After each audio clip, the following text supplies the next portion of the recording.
I can't even cut bread in like a straight slice, so Ben can take the lead on this one. The audio cut out on the last clips, so this should be a little bit better. But just to explain what we did with the insulation, which we started a few days ago. We spent the best part of a day, maybe a little bit more, putting in the soft insulation into the cavities around the top and the bottom. We used a recycled fibre loft insulation. And what took the most time was just realising how much like behind, like and up here and like up here as well, like the cavities go. So that, you know, the loft insulation disappeared like really quickly, and we ended up using 2 rolls of it, a roll and a half. And we still need to fill in these little ribs, which I think we're going to do as best we can. It's difficult because you can't really feed it into these little holes. You have to feed it up here and push it along, and it's a bit of a faff. It's like a fiddly job. So we've done like 3 or 4 of them, and we'll just do them over time, I think. We did this while we were waiting for the Cellotex to arrive. So we have used Cellotex on the main wall cavities. We haven't used it at the top. I'm pretty sure this is the same insulation rating as Cellotex. It's just easier to put into these cavities.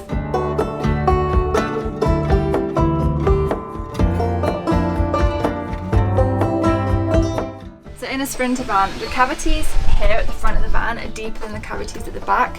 So we went with 50mm on these ones, and then at the back we only needed 25mm Cellotex. The Cellotex is really easy to just trim down to size, just kind of hacking at it. Any bits that got like nicked we just covered with some aluminium foil. To stick these to the walls we just used a spray adhesive, and then as it was setting we just put these bits of tape on, and then we just sealed in around it with spray foam, which today we're going to be cutting off. Oh, that's nice. It's actually it comes off really. It comes off once it's dry. It's really easy. I can't even cut bread in like a straight slice, so Ben can take the lead on this one.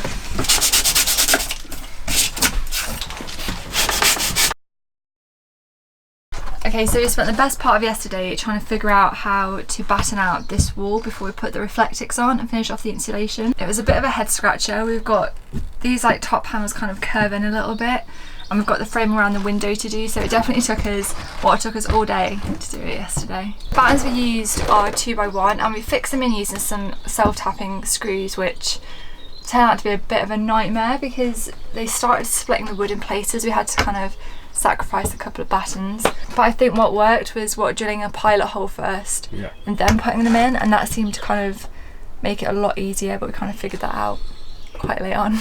So we also used some Sikaflex adhesive to put on before we screwed them in. Kind of makes it really secure, and also just stops them from rattling in between where you've screwed in. So holding strong today, so we're gonna start on the other wall.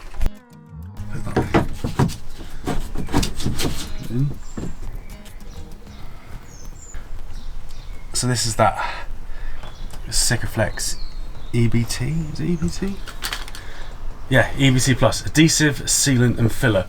But literally we put it on here and oh, I can't, it's not budging. It's not fully set yet.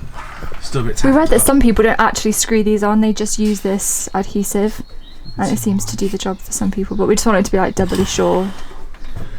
We've got to do this for the whole floor, is it? God, my palms are going to be... So we've stuck it on with the EBT stuff, and now just need to drill the pilot hole to fix the screws in.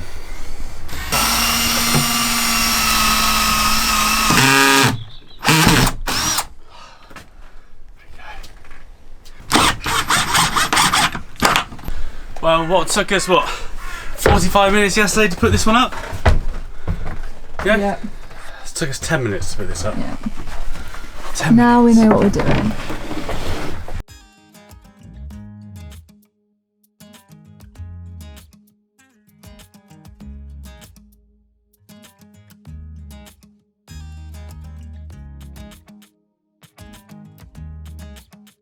How are we going to attach the vertical battens to the horizontal ones?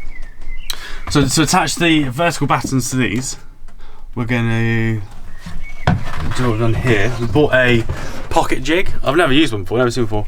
And rather than screwing down into here, you drill 2 angle holes, and then you just drill the screws up and they go into here. It's quite impressive. Don't look too closely though. My first time.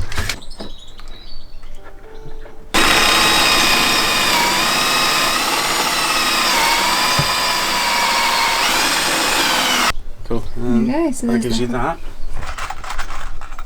And then, so that gives you that, and then the screw goes in like that, sits in, and the light's on. Actually, that's near enough perfect. What would be nice if we can get all battening finished today. On the walls. On the walls, yeah. And then. So Ben's just cutting some wood down, and then we should be done with the main battening of the interior before we put the Reflectix up and then start cladding. If anybody else has like done a van conversion or happens to watch this, or if like you're in the middle of a van conversion, like we'd love to hear from you on like how you've done stuff, because we've never done this before. Ben's really handy with DIY stuff, so that massively helps. But yeah, a lot of stuff, like yesterday we got so stuck with these battens and like just like little things of van builds, the kind of annoyances that like crop up and stuff. Doesn't seem to be like a right or wrong way of doing it, so it'll be interesting to hear how other people have dealt with problems that they've come across and stuff like that. And yeah, it would just be like really cool to hear from anyone else who's kind of started a van conversion or maybe is kind of in the middle of one right now. So what are you up to this morning? This morning we finally got all the battens in on both sides, so we can put the Reflectix in now on top, and then vapor seal it to the roof, to the battens, to the Celotex, and then we'll be good to do the floor. For Reflectix to work properly, it needs to have a little bit of an air gap behind it. I've seen a few videos of people sticking it directly to the bare metal of the van, and from what I understand of it, there's not much point doing that. That's not how it works. So what we're going to do is we're going to get some double-sided tape and just stick that along here, and then stick the Reflectix onto that, and that should create just a small gap between the Reflectix and the Celotex, which should obviously then allow it to kind of trap the heat it's supposed to. But yeah, this stuff is working well so far. It's worked well for these bits, so now to test it on the big bits.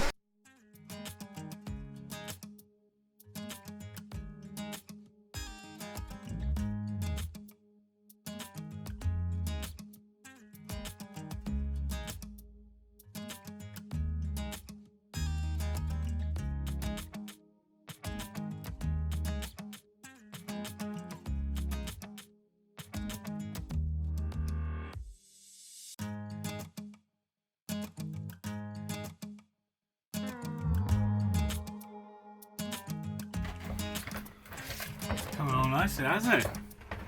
Yep. We've finally finished one wall. So happy. That was such a It's, what, 5 PM. Yep. One wall done. Now we'll start on the next one.